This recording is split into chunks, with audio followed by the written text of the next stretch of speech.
Aloha, inspired moneymakers. Welcome to Inspired Money, the show that explores wealth, investments, and the pursuit of financial freedom. It's great to be back after a 3-week break for the holidays. Happy New Year. I'm your host, Andy Wong, financial advisor at Premium Capital Management. And in this episode, we're talking about retirement, often considered a distant concern. The truth is, it's never too early to start thinking about your future. I've seen folks retire at age 40, witnessed others unretire at age 67. And sadly, I know talented people struggling to find work at age 62 or 63. Suffice to say, this is not your grandfather's retirement. Retirement can be fluid, requiring adaptation in a well-thought-out plan. I'm glad you're here because we're going to discuss the nuances of creating a retirement plan that aligns with your aspirations. Stay tuned, and your future self will thank you. We have a stellar panel of retirement experts. Let's welcome them in. I'm going to start with Ann Lester. She's a distinguished retirement planning expert with over 2 decades of experience. Previously the head of retirement solutions at JPMorgan. She co-founded the Aspen Leadership Forum on Retirement Savings and has a book coming out this March entitled Your Best Financial Life, Save Smart Now for the Future You Want. And your book is for millennials and Gen Z. Why is it so hard for us to think 10 years, 20 years, especially 40 years ahead into the future? You know, there's been a lot of research done. Well, first, before I even say that, thank you for having me. I'm excited to be sharing some of what I've been working on for the past couple of years in my book and just, a lot of my experience from my career at JPMorgan. I think there's a lot of research that's been done on how our brains view ourselves. And, there's been research done that says when we think of ourselves, a certain part of our brain lights up. When we think of ourselves tomorrow, the same part of our brain lights up. When we think of ourselves in 15 or 20 years, a totally different part of our brains light up. And the part of our brain that lights up is the part of our brain that thinks about strangers. So when you save for retirement, you're not, especially if you're in your 20s and 30s, and like retirement is like for old people, it's very difficult to make the sacrifices from your current consumption and give your money away to some stranger. It actually hurts. So I think that's one big challenge. Well, that's a great way to think about it. Let's see if we can light up that area of our brain this evening. We have Colleen Jaconetti. She's a senior investment analyst at a little firm that has something like $8.5 trillion under management. She's senior manager at Vanguard's Investment Advisory Research Center. She's a certified financial planner who I think is perfect for this panelist in this episode because she previously served as head of investment research and retirement income at Vanguard's Institutional Investor Group, and she led the global retirement income research team in Vanguard's investment strategy group. Colleen, should we be fearful of retirement planning? Fearful? I totally agree with Ann that people do get a little bit nervous and not want to maybe give away their income savings now for the future. But I really think if people kind of look at it holistically, come up with a plan, they could be more than prepared for retirement. So I think it's just a matter of starting today, starting planning, and then, kind of trusting in working with advisors. Actually, over the years, we found a lot of value can be created by working with an advisor to help them set up their income stream in the future. So I look forward to discussing planning this evening.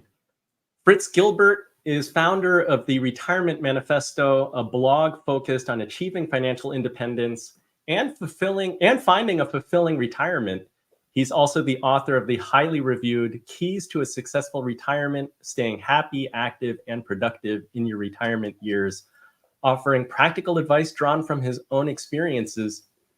Fritz, you retired at 55, I think. That was back in 2018. How are you enjoying retirement? I'll tell you what, Andy, first of all, thanks for having me on the show. And I've got to say, I absolutely love retirement. I had high expectations coming in. And fortunately, I did a lot of preparation. I've been writing my blog. I started it 3 years before I retired. I've been writing it 5 years since I've retired. And I think because of the amount of preparation I did, it made the transition smooth. We're living the best years of our life. We're fully engaged. We've got more friends than we've ever had in our lives. We are absolutely enjoying life. And I think the message is, if you do the planning right, retirement can be the best years of your life. Well, I'm excited to have you here because you are retired. You made the transition. And then rounding out our panel this evening, we've got Roger Whitney. He's a certified financial planner with over 27 years in finance. He's author of Rock Retirement and founder of the Rock Retirement Club. He's also the voice behind the popular Retirement Answer Man podcast that I think has over 8 million downloads. So I'm very envious. Roger, I'm glad that you're back. And I'm very excited because this group has me really like juiced to talk about retirement. I think good company matters. Why not? It's a great time of life if you're intentional about it. I think it's a great topic. All right. Well, let's spark that area of our brain. We're going to get started. Let's go straight to segment 1. Retirement planning is not just about financial independence. It's about realizing a personal vision of life post-retirement. It requires balancing future dreams with practical needs. The first step is defining your retirement vision. This goes beyond finances to what you want your life to look like, whether it's traveling, hobbies, community involvement, or family time. Identifying these lifestyle goals shape your retirement, dictating the activities and experiences you wish to pursue. Equally crucial is assessing financial needs. This means estimating the money required to support your desired lifestyle, covering daily expenses, healthcare, leisure activities, and emergencies. Retirement planning tools, like calculators and budget planners, alongside expert financial advice, are invaluable in this process. They help visualize and strategize for the future. In summary, aligning your retirement vision with a solid financial plan is key. Early and careful planning ensures a retirement that's both comfortable and fulfilling. I want to start with Fritz because I saw on Fritz's blog, you conducted a retirement blind spot study where 68% of retirees had a rough transition to retirement. Can you share, how did you and your wife go about defining your retirement vision? Yeah, thanks, Andy. I think the findings in that study were surprising. And I think even more remarkable is if you ask the people that hadn't yet retired, only like 28% of them expected a rough transition. So there's a huge gap between the actual experience retirees have and the expectation for those that haven't yet retired. So planning for the transition is big. And I think the big thing, as your video said there, it's thinking about the lifestyle and not just the financials.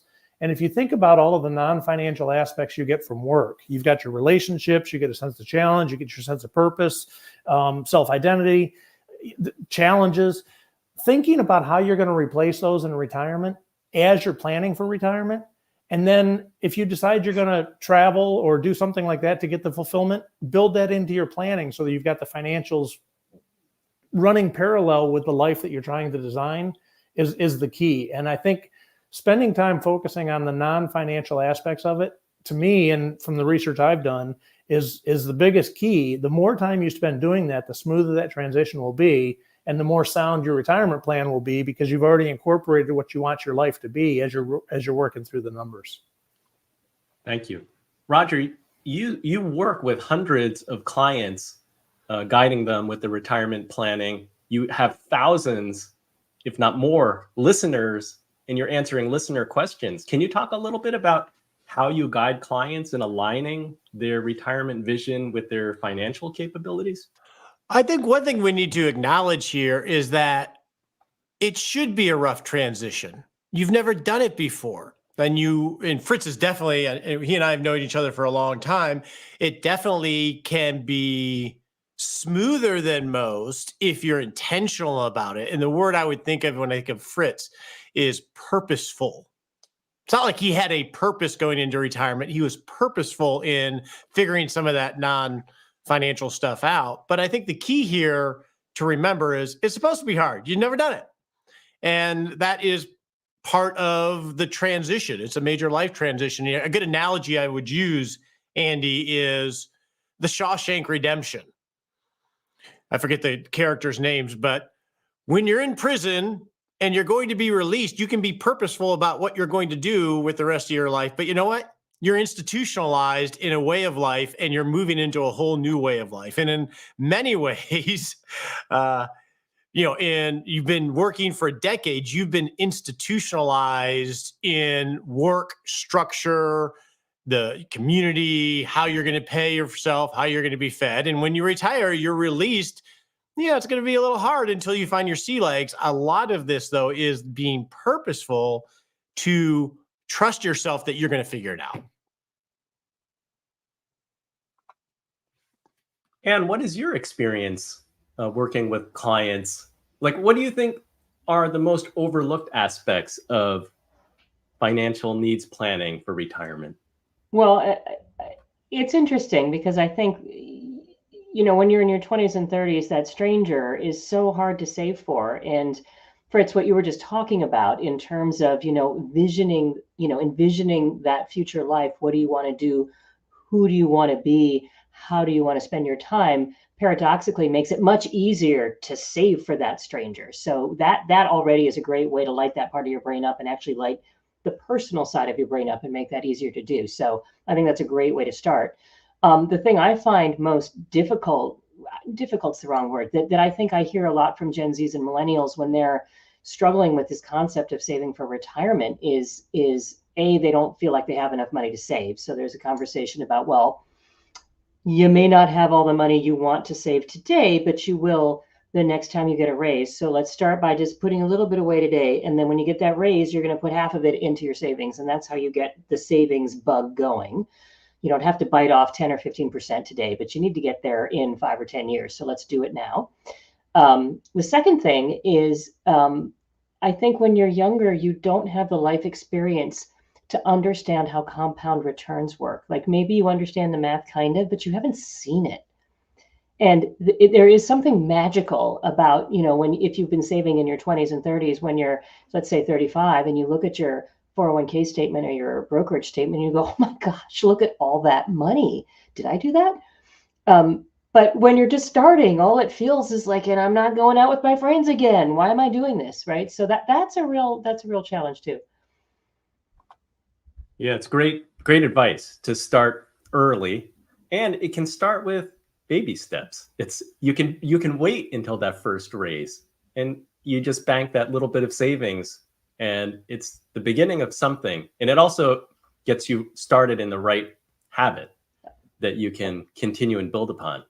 It creates a virtuous circle, and you see yourself as a saver, and that is also magic, right? You suddenly are a person with financial resources, and you suddenly know what you're doing, right? One of the huge obstacles is a sense of, I'm going to do it wrong, so I better not risk doing it wrong. I don't know what I'm doing. It's safer not to do anything. And that is, like the only wrong thing you can do pretty much.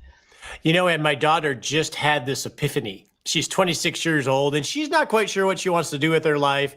She doesn't make a ton of money, but she lives independently. And I goaded her to get her 401k going at Starbucks, which has great benefits programs.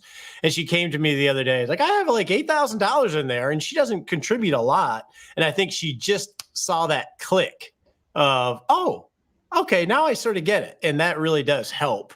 It was really cool to see too. It's magic. I've got a great book for her too. So you just, Colleen, can you talk a little bit about the approach to, or the challenge of planning for short-term financial needs and long-term financial needs? Yeah, Andy, I think as everyone had mentioned, with this being difficult, this is a great place where you could work with an advisor, right? So if you're trying to think about short-term financial needs, if you're in retirement or even like pre-retirement, we would say start thinking about what do you need for the next 3, 5, 10 years for basic living expenses, right? Is your home paid off? Is your car paid off? Do you have big expenses coming up, say weddings or things in the future? So it's kind of balancing, what do I need in the near term and how much can I spend from the portfolio? But then also balancing that with, okay, I could live for 20, 30, 40 years in retirement. I need to make my money last. So kind of keeping an eye on spending enough to live the life that you want and have the lifestyle that you've envisioned and saved for, but also employing some sort of prudence around how much you're spending so that that money can last throughout your lifetime.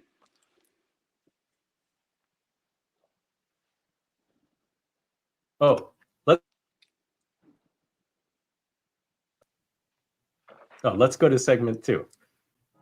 Exploring retirement income extends beyond traditional pensions and Social Security, encompassing a variety of sources to ensure a stable and comfortable retirement. Personal retirement savings like 401ks, IRAs, and solo 401k plans are important tools, whether you're at a larger company or self-employed. Planning for retirement income involves strategies that can include annuities, dividends, and interest payments. Each option must be tailored to individual circumstances and financial goals. Diversifying income sources is crucial. Options like rental income, part-time work, and royalties can supplement traditional income, offering flexibility and security. Annuities can provide guaranteed income, and understanding the types, fixed, variable, and indexed, is important for retirement planning. Likewise, passive income streams like rental properties or dividends require careful planning. Integrating these sources into a comprehensive retirement plan involves assessing risk, navigating tax implications, and planning for longevity. Strategies like diversification and tax-efficient withdrawal methods are essential to maximize these alternative income sources.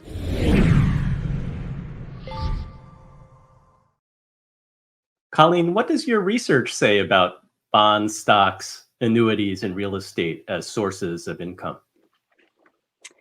So for the most part, I would say that having a balanced portfolio of stocks and bonds, right, is certainly a prudent place to start. When you think about adding in annuities or any other forms of guaranteed income, we generally try to advise investors to really think through how much guaranteed income do they want beyond Social Security, right? So if Social Security provides a base level of income, an important decision is when to start taking that Social Security, because that really is like an annuity for many investors, and they may not realize that if you wait to take it until at least full retirement age or after, you get an 8% increase for each year after full retirement age, inflation adjusted. So I would say Social Security, I'm kind of like jumping a little bit, but like the first form of annuitization for many people is their Social Security, and the decisions around that are extremely important. Then after you look at that relative to, say, maybe your fixed expenses, right? So what are the expenses you need to live every day?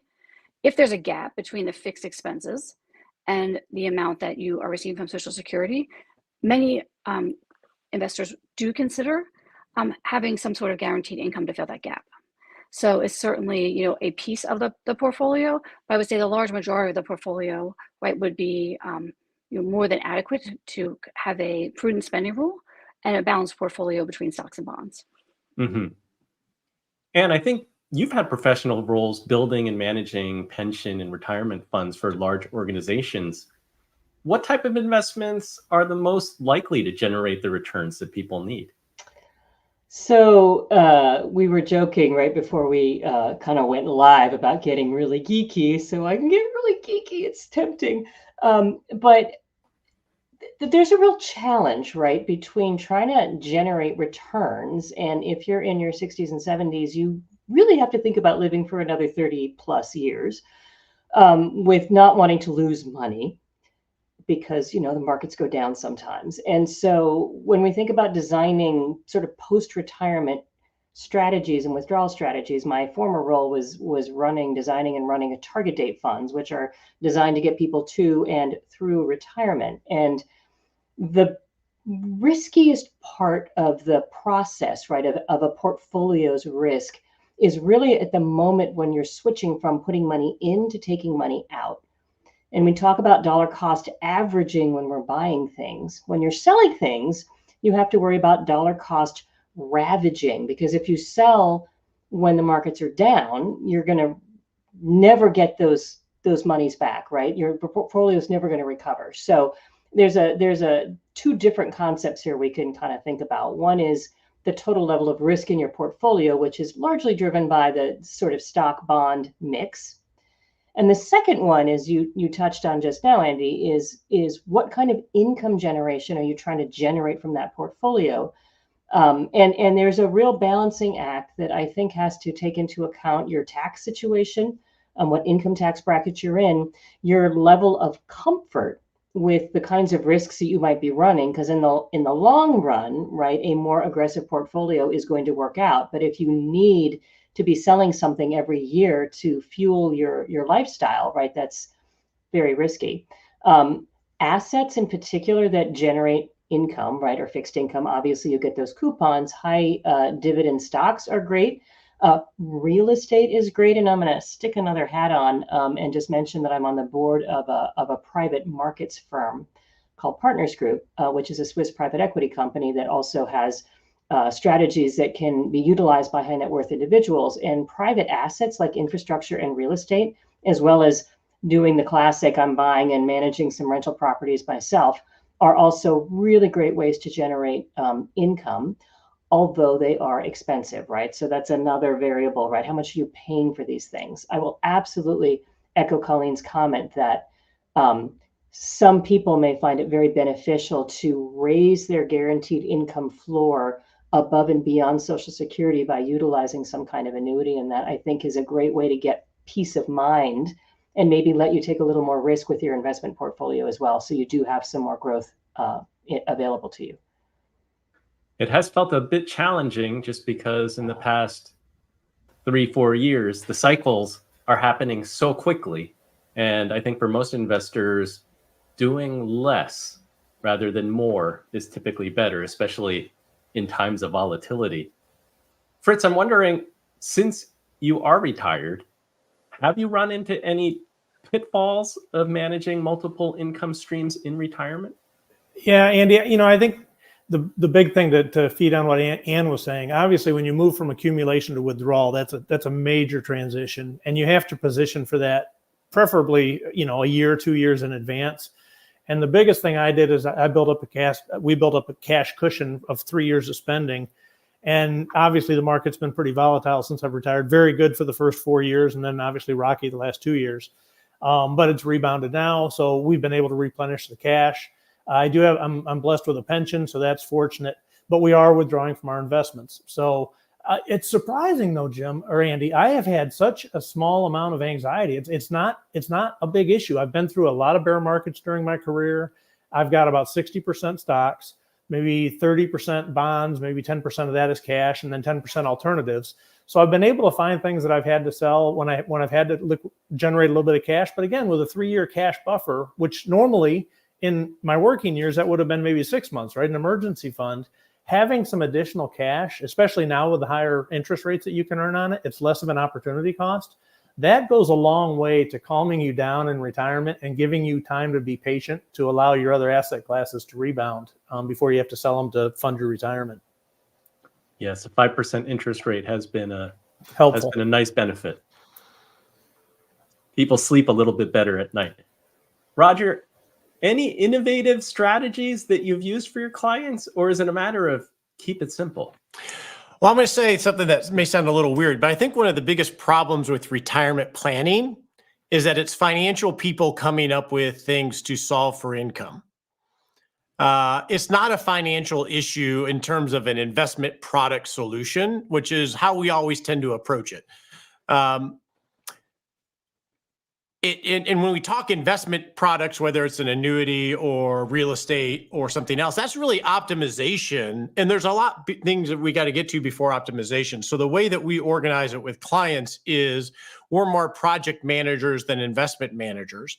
And you want to think of this in pillars. So the first pillar is, what do I want, right? That's your vision for your life. That, your values, which bleed down into your goals, which bleed down into cash flows. And then, is it feasible on the long trajectory of your retirement, given the social capital, whether you have Social Security or pensions, the human capital, whether you have rental income or you're working part-time, and your financial capital? You have to do the work to know whether this is feasible from a long-term sustainability standpoint. Then you got to get down to, is it resilient? Because it doesn't matter whether it's feasible for Roger to sail across the ocean. If Roger isn't prepared, he could, have a storm come and just wipe him out in the first day. Then you have to get to, how do I make it resilient? And the way that we approach resilience, our baseline is that you need to have 5 years of expected outflows from your financial assets de-risked. Because the two big risks you have in retirement are, number one, sequence of return of those bad markets up front. And then on the other end of the spectrum is inflation long-term. And so by having that 5-year income floor, it gives you a lot more flexibility and agency, not just simply to weather markets, but to weather bad assumptions and the change in life and everything else. After all of that basic work is done, then you can get down to the optimization of what investment strategy do I use for all these individual buckets. But I think this is much more of a project management and decision-making exercise than it is an investment issue. And sometimes that can get lost because we're all investment people and we love to talk about all the geeky investment stuff. That's a great point.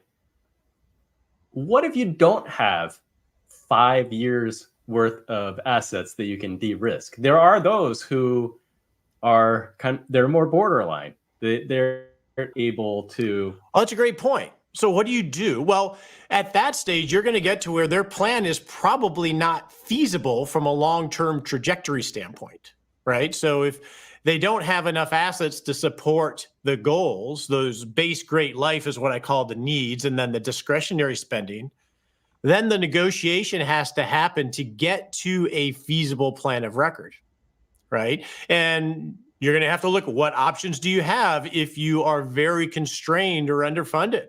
And bluntly, it may be that you have to sacrifice goals, or you have to work longer, or you have to settle for less. You have to work through that at an individual basis to figure it out. It's not like there's going to be any wonderful solutions if you're underfunded. And from a tactical perspective, just to hit towards Colleen's point, usually it's the people that are most constrained or underfunded. From a prudence perspective, they are the ones that probably should be looking at guaranteed income sources more than most, because what seems counterintuitive because, well, I need more risk so I can get the returns, but that's like going to the poker table and trying to make up for losses. You know, the downside, you know, the impact of a downside return is asymmetric compared to getting those returns. So really, those are the ones that should be looking at more secure sources. I mean, it's difficult. Yeah, it's a delicate balance. Don't bet it all on black. Never. We're going to go to the next segment.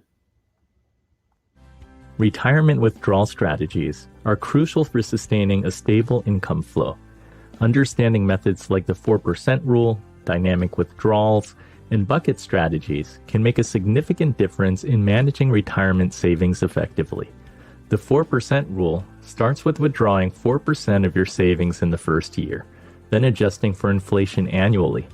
For instance, from a $1 million fund, you'd withdraw $40,000 initially, adjusting this amount in subsequent years to reflect inflation. Dynamic withdrawals offer more flexibility, allowing adjustments based on market performance and personal circumstances. This approach adapts your withdrawal rate to current economic conditions and financial needs. Bucket strategies involve dividing your savings into buckets based on when you'll need the funds. Each bucket is invested differently, matching the time horizon for usage. Experts suggest varying safe withdrawal rates, typically between 3.3% to 4%, depending on the strategy employed. It's important to adapt these strategies to individual retirement goals and financial situations. This overview presents a comprehensive look at effective withdrawal strategies, equipping retirees with the knowledge to manage their financial planning successfully. It's about finding the right balance for a consistent income flow through retirement.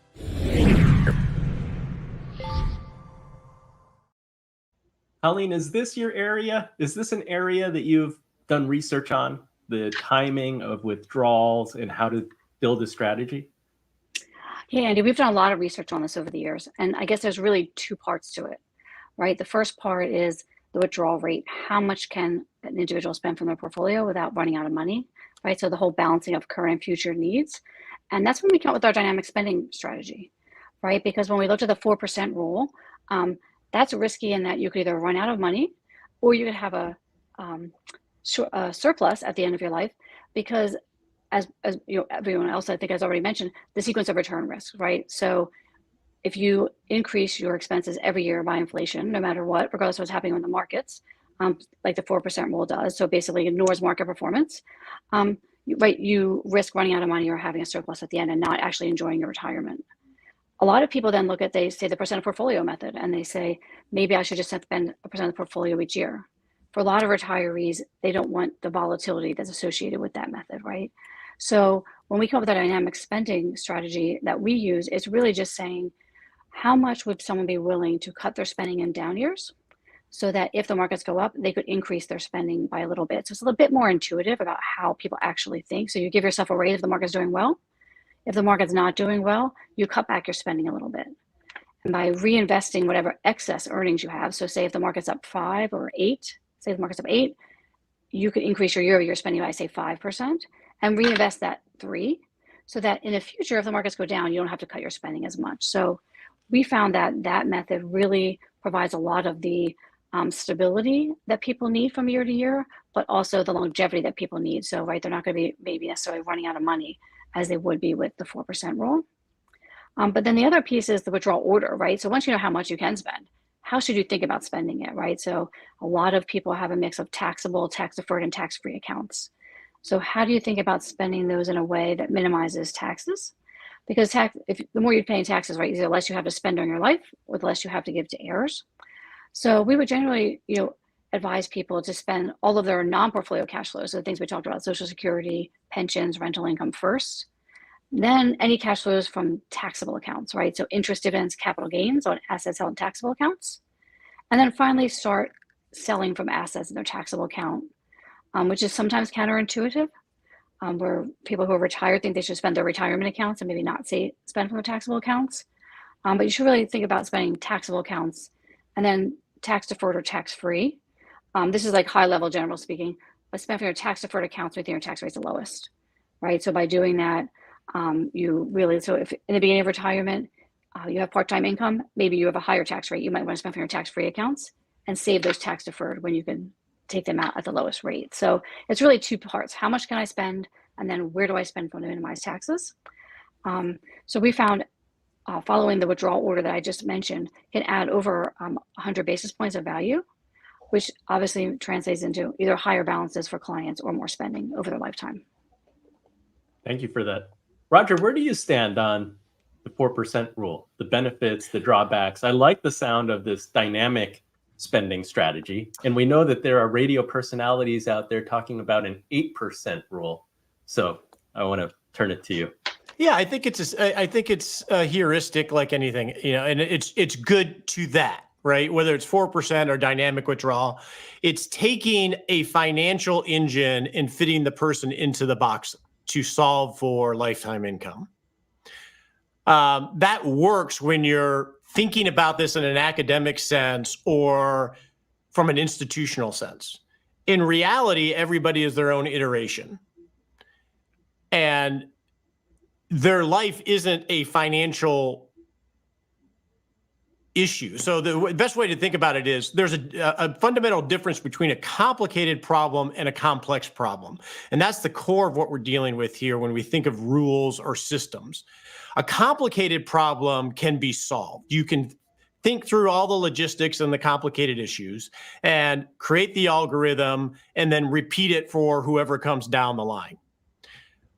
A complex problem is one that there are so many other forces going in play that are interacting with each other in unexpected ways, a lot of uncertainty, that you cannot solve a complex problem. And I think that's the big distinction here. Retirement and an individual creating a great retirement, it's not complicated. It's complex. It has to be managed.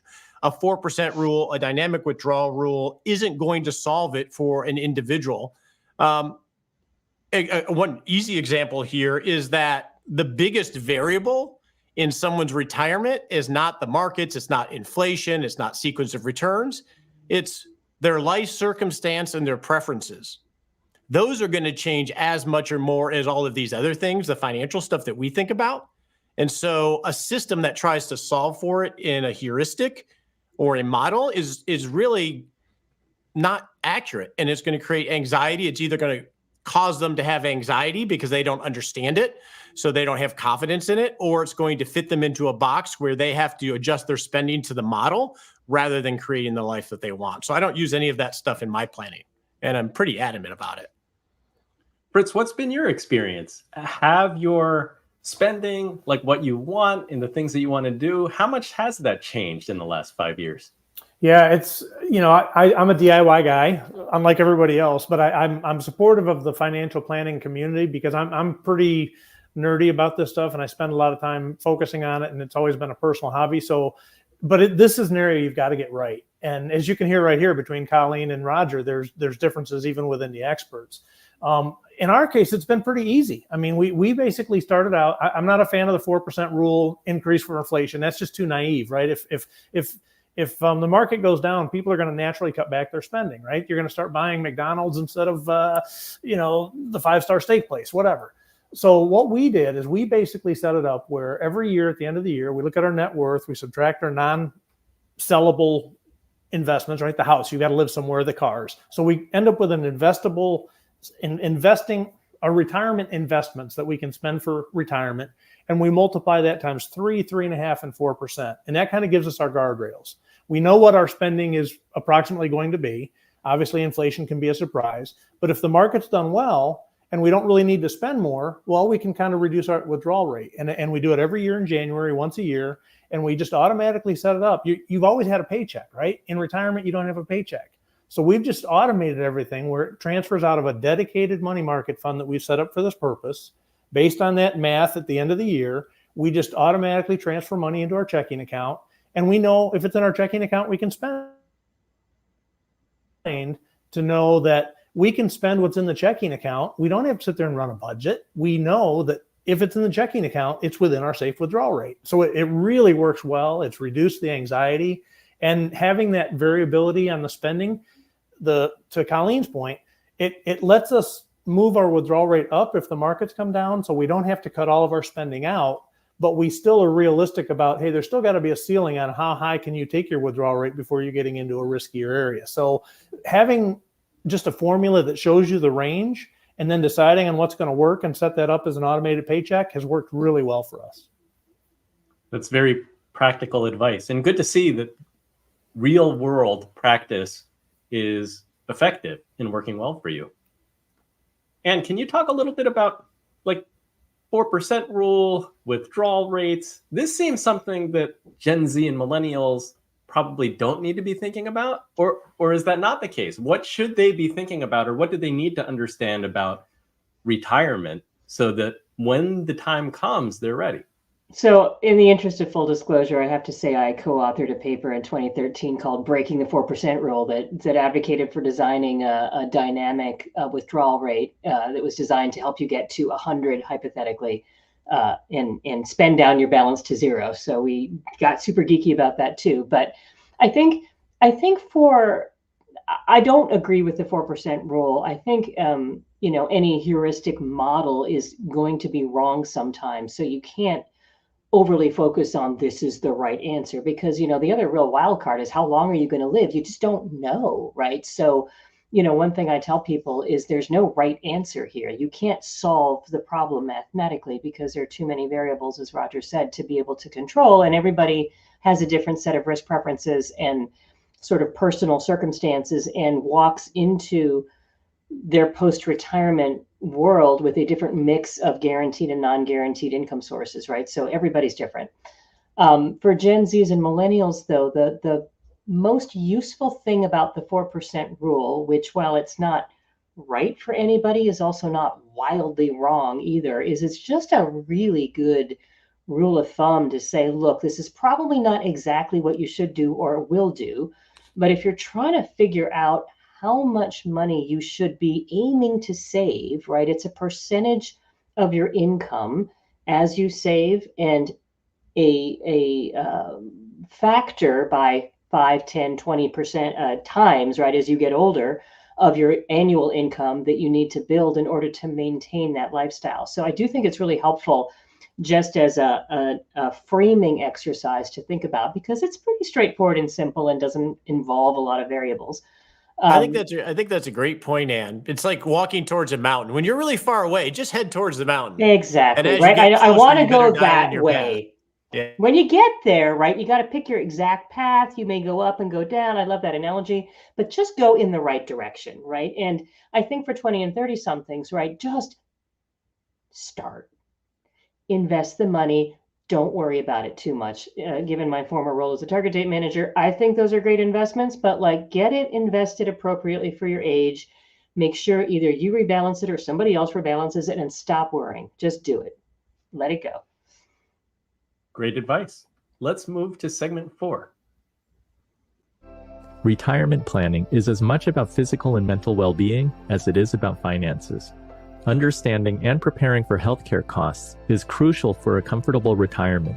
Retirees may face substantial healthcare costs, including expenses not covered by Medicare, such as medication and dental services.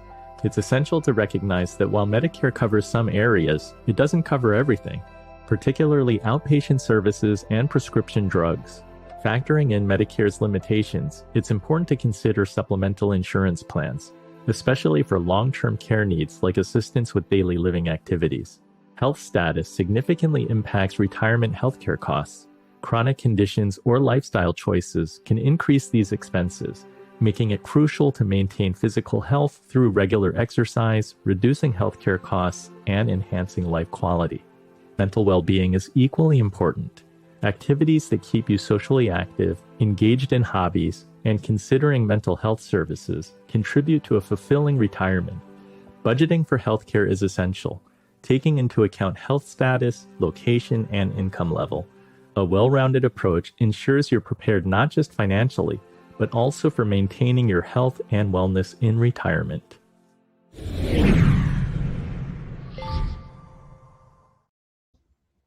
Fritz, before we went live, you were talking about going beyond the numbers. Like it's clear that for retirement planning, people are going to look at the numbers. There's a tendency to look at the spreadsheet. But I saw you have a blog post that there's a lot more that goes on beyond the numbers that one has to think about. Can you speak to that? Yeah, I mean, really the thing, it's interesting because we're talking about health and insurance and wellness. So my brain was going there. So let me touch on that, but I can weave it into the question. I think what you need to think about is all the non-financial benefits you're getting from your work, relationships, sense of identity, purpose, challenge, etc. And find ways to replace those, just like you're trying to find ways to replace your paycheck. That's important. As you age, I really encourage people to make one of those things, one of your purposes, to focus on longevity and fitness. And that's where I'm tying the two together. I'm 60 years old. I've never been in better shape in my life. And what I've done is I lost my structure, right? When I left my job, structure goes away on the day you retire, 100% unstructured. So I've added some structure into my day by intentionally carving out scheduled time on my calendar where I work out. And I don't just run. I'm doing running. I'm doing weights. I'm doing aerobic. I'm doing long distance hiking where it's long, slow. If you read Dr. Peter Attia, Outlive, I know Roger's a fan. He and I've talked. Great book. And it talks about your life. You will naturally lose your cardio ability. Your muscle mass will shrink, but it doesn't have to shrink at the same pace as everybody else. You can avoid it by really being intentional and focusing on it. So making that one of your really big goals, it has tremendous payback. I feel great now. And I know I'm doing everything I can to extend my longevity to the extent possible. So it kills multiple birds with one stone. It's really helpful in retirement. Yeah, I'm wondering, like, healthcare, is that the specter for retirees? Because it seems like the cost of healthcare just continues to rise.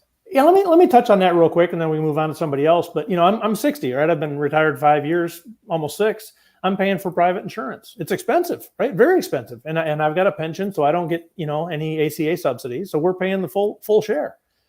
No big deal. We built it into our numbers when we were planning for retirement, thinking what our life was going to be, deciding if we could make it. If you bake it into your numbers and you have conservative estimates, ultimately it doesn't become a huge anxiety inducer because you've built it into your numbers and you can afford it. So yes, it's a huge issue for everybody, but all I would say is what that says to the people that haven't yet retired is make sure you factored it in and you're using realistic estimates as you're thinking about what your healthcare expenses are going to be. It's a major expense. You've got to get it right. In our case, we estimated a little bit high to be safe. So now we don't have the anxiety because we know we've got it covered in our numbers. Mm-hmm. So estimate a little bit more aggressively so that you can come in shy. Yep.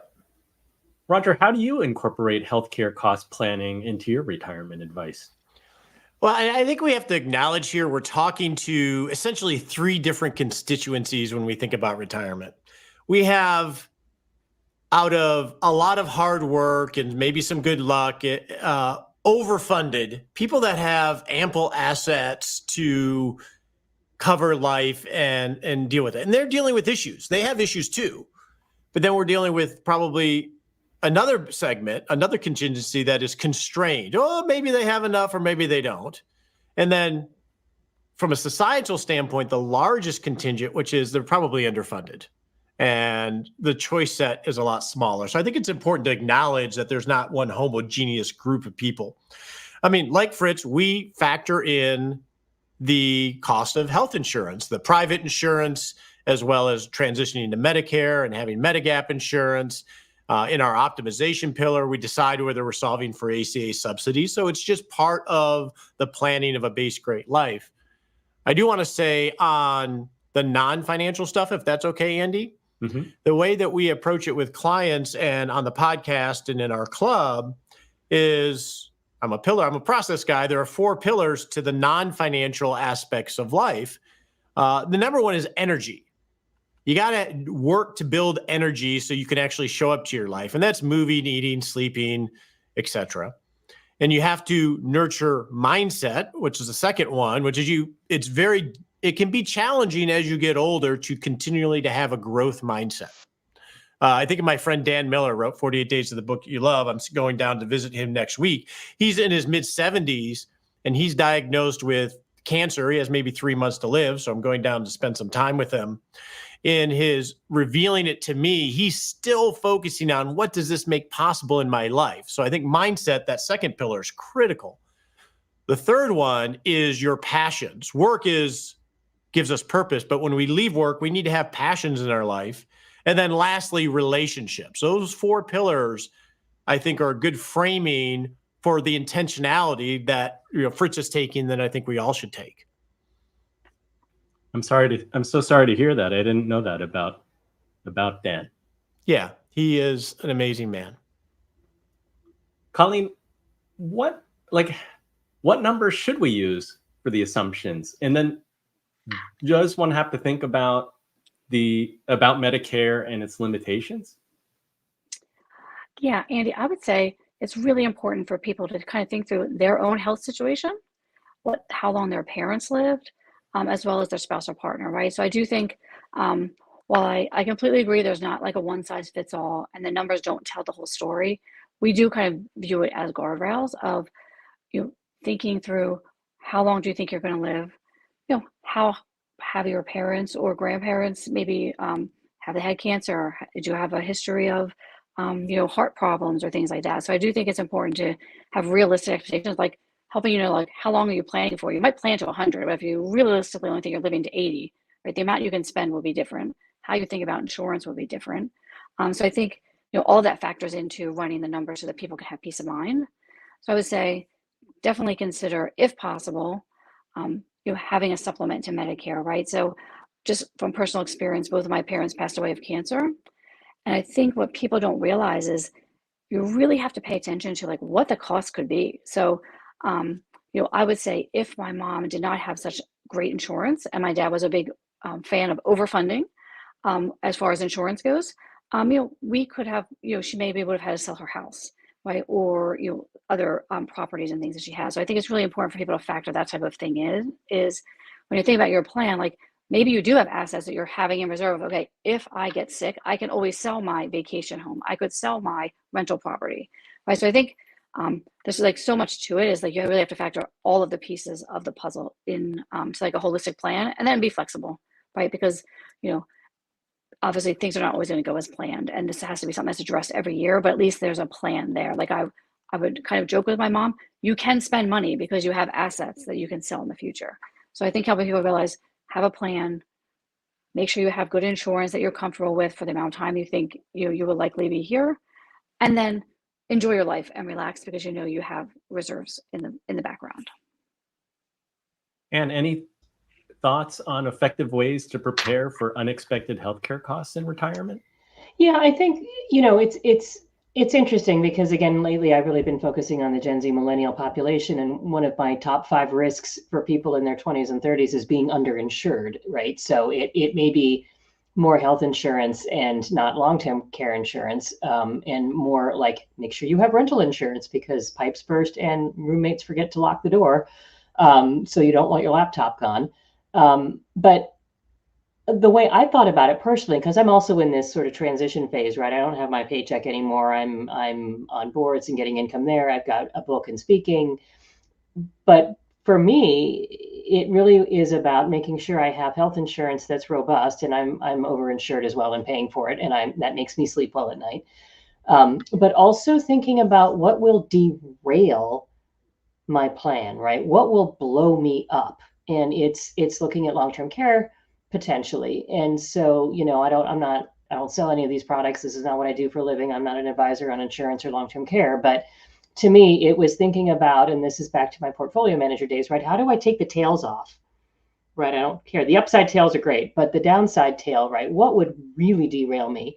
And how do I think about mitigating that in a way that doesn't absolutely destroy my portfolio or my ability to let my assets grow effectively? So it really was trying to figure out the sweet spot of that tail risk hedging, which is, again, in my husband's case, right, buying, I think it was 5 years or 7 years of long-term care, inflation adjusted, that if we don't use it, goes back into the estate, right? Or we can tap into it if we decide we've run out of money and need it. But there was a whole lot of research done on what kinds of products would give us peace of mind for tail risk hedging, and also make us feel like we were not, throwing money away on a policy we hope we don't need. And frankly, our own family histories would tell us are not likely outcomes, but who knows? Yeah, my understanding is that my assumption is that those types of policies are very expensive, but it's interesting to hear you talk about that the premiums that you're paying in would go back into the estate if unused. Well, this is a very technical topic and I'm not an expert, but there are a lot of different policies out there. So do your homework is what I would say. Yes. a lot of homework when it comes to insurance and trying to understand the fine print. Yep. With that, let's bring it home. We're going to go to our final segment. Retirement opened doors to a fulfilling social life, where community involvement and expanding social connections are vital for a happy and healthy lifestyle. Staying socially connected is key to avoiding isolation in retirement. Active engagement in community activities, forming new relationships, and maintaining existing ones enhance life quality. Expanding your social network before retirement sets a foundation for a connected and enriching later life. There are numerous avenues to stay engaged. Joining clubs, volunteering, taking classes, traveling, and nurturing relationships with friends and family keep the social fabric strong. These activities offer not just interaction, but also opportunities for personal growth and satisfaction. Strong, meaningful relationships are crucial for mental and physical well-being. Building and nurturing these connections are vital for a rewarding retirement. A balanced retirement isn't just about financial stability, but also about an active social life. Planning for social engagement is as important as financial planning, ensuring a well-rounded post-retirement life.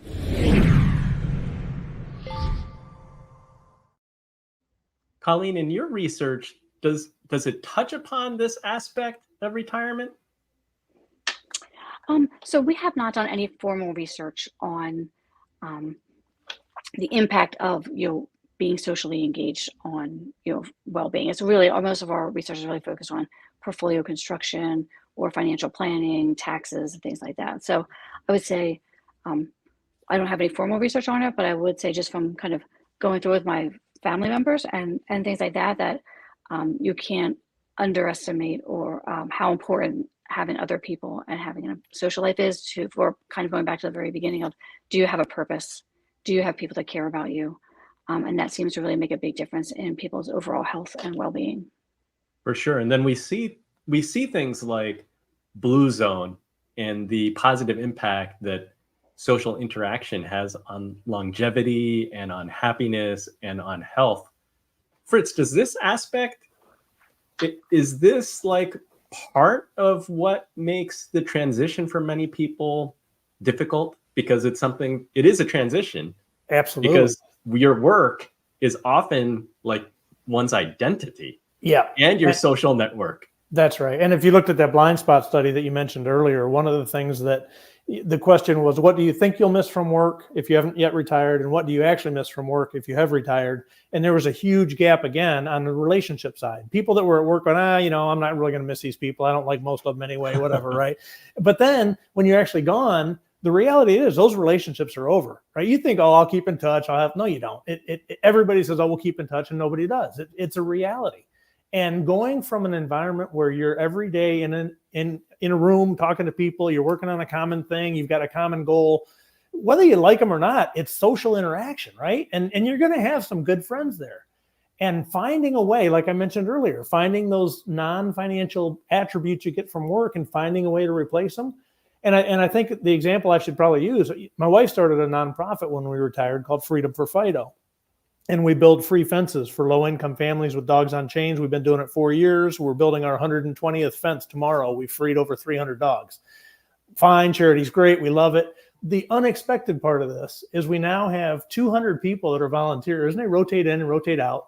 But we've got what we call the Fido family. And on any given Thursday, somebody will shoot out a text and say, hey, you want to meet up at the microbrew at 5 o'clock? And 20 of us will just bomb into these places around town. Everybody knows Freedom for Fido. Oh, you guys are those ones that have fun. You're all over the place. You guys we do stuff together all the time. And I can honestly say I've got more friends now than I've ever had in my life. And they're good, deep friends. We're out there working on things together. We have fun together. We do social interaction stuff outside of the charity together.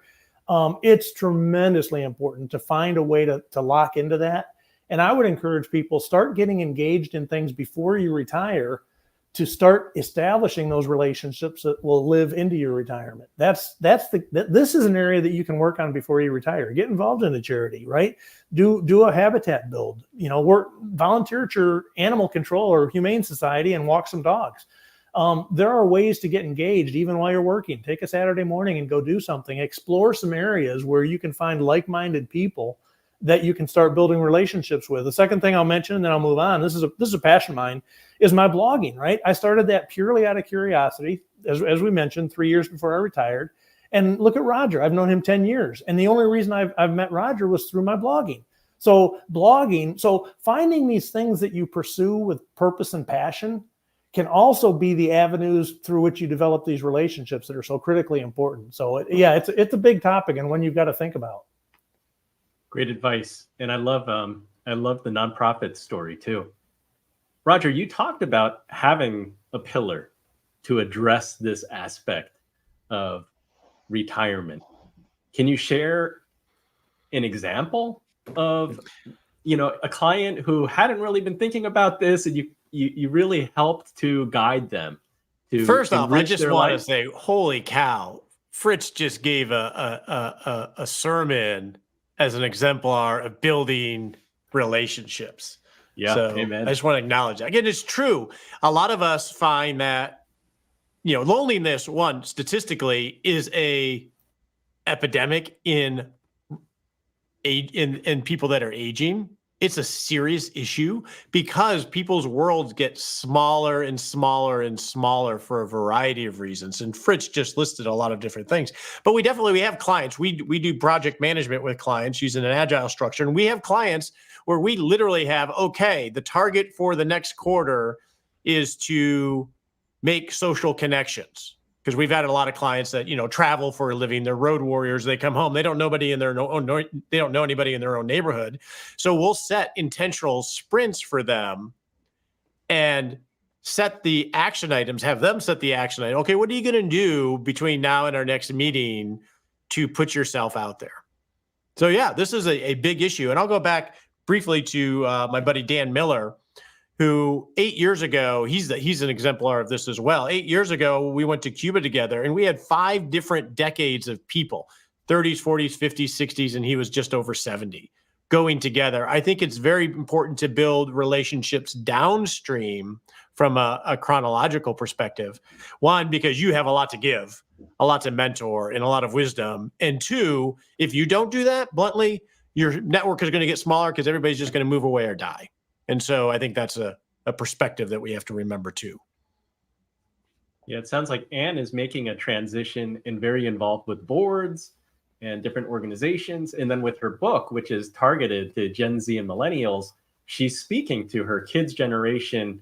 And as you promote your book, you're going to be speaking to a whole group of young people.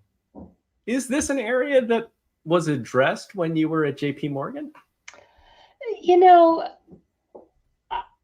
I think when you're in a company like JPMorgan, or maybe any company, right, you're so busy all the time. I guess I had idly thought, someday I'll XYZ. And I guess being on boards had always been interesting to me. What I personally love about it is, and I guess what I miss the most about my job is something Fritz touched on, which is you're part of a team. I was leading a team of fabulous people that I built, that we were all sharing a common goal and moving in the same direction. And it was just exhilarating, frankly, to be doing that. And I deeply miss that. And joining these boards, right, you get to interact with people, you get to, use that business brain, which I still enjoy doing. Some of the creative stuff, though, let's just be honest, a board is not really a place to really shine creatively. It's perhaps frowned upon on the Risk and Audit Committee anyway. So, this book is another great place for me to say, wow, here are all these things that, I have a novel that's in a desk drawer that I wrote in my 20s that never got published, right? Like, I really have always wanted to write a book. So this is another great outlet for me creatively, but it's also been a place for me to create a team of people that's helping me produce this book, show up on social media. It's for those people here on the podcast and who may be listening who've done projects like this. It's just astonishing how much there is to do that you have no idea is going on behind the scenes. So that's just been a tremendously exciting thing for me. But I just would echo, the wisdom of thinking about building networks that are wide and deep, sort of different kinds of people, but also different ages of people, because we can offer and learn so much from each of these different groups that we're interacting with. And the workplace provides that kind of in a box if you're in a reasonably diverse company, right? You don't even think about the fact that you're interacting with college grads and somebody who's, maybe in their 60s or 70s who's still working, and you don't even give it any thought.